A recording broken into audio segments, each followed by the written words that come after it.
దయాది దేశం పాకిస్తాన్ అన్ని రకాలుగా సతమతమవుతోంది. వేర్పాటు ఉద్యమాలతో ఇబ్బందులు పడుతుంది. భారత్ సింధు జలాలను నిలిపివేయడంతో ఇబ్బందులు పడుతున్న పాక్కు తాజాగా మరొక ముప్పు ఏర్పడింది. ఇప్పటికే పాకిస్తాన్లో బలూచిస్తాన్ కోసం ఉద్యమాలు చేస్తుంది. దీర్ఘకాలంగా పోరాటం చేస్తుంది. బలూచ్ లిబరేషన్ ఆర్మీ ఇటీవల తమంతట తాము బలూచిస్తాన్ను ప్రత్యేక దేశంగా ప్రకటించుకుంది. అంతటితో ఆగకుండా తమను ప్రత్యేక దేశంగా గుర్తించాలంటూ బలూచ్ లిబరేషన్ ఆర్మీ ఐక్యరాజ్య సమితిని ఆశ్రయించింది. పాక్ ఆర్మీపై దాడులకు దిగుతూ నష్టాన్ని చేకూరుస్తున్నారు. గత కొన్నాళ్లుగా పాక్ లో ఈ ఉద్యమంతో ప్రభుత్వం అనేక రకాలుగా ఇబ్బందులు ఏర్పడుతుంది. పాక్ ఆర్మీ కూడా స్వదేశంలో బలూచ్ లిబరేషన్ ఆర్మీతో యుద్ధం చేయలేక అవస్థలు పడుతుంది.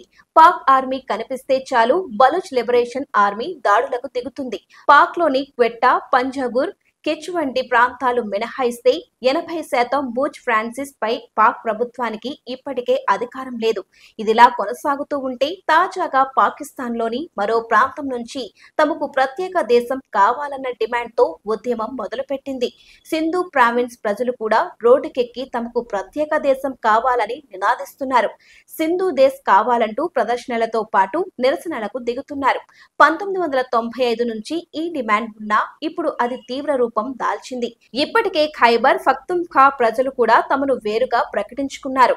నిజానికి పాక్ ఇన్ని ముక్కలు కావడానికి అక్కడ ప్రభుత్వం, పాలకులు గత కొన్ని దశాబ్దాలుగా చేస్తున్న పాలన కారణమంటున్నారు. ఇన్ని ముక్కలైతే పాకిస్తాన్ కు మిగిలేది ఏమీ ఉండదు. కేవలం పంజాబ్ ప్రావిన్స్ మాత్రమే మిగిలి ఉంటుంది.